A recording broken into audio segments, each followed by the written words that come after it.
కూడా అంతే.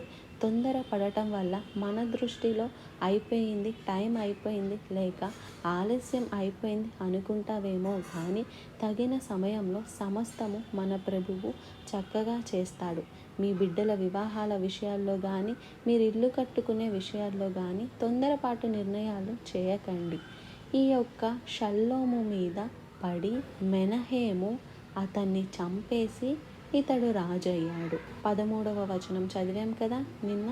గాది కుమారుడైన మెనహేము తెర్సాలో నుండి బయలుదేరి షోమ్రోనుకు వచ్చి షోమ్రోను నుండి యాబేషు కుమారుడైన షలోము మీద పడి అతన్ని చంపి అతనికి మారుగా రాజాయెను. సరే, ఈ మెనహేము తను తానే హెచ్చించుకున్నాడు, అతన్ని చంపి ఇతడు రాజయ్యాడు. మరి ఇతను రాజయ్యాక ఏమన్నా చేశాడా? అతడు చేయలేనిది నేను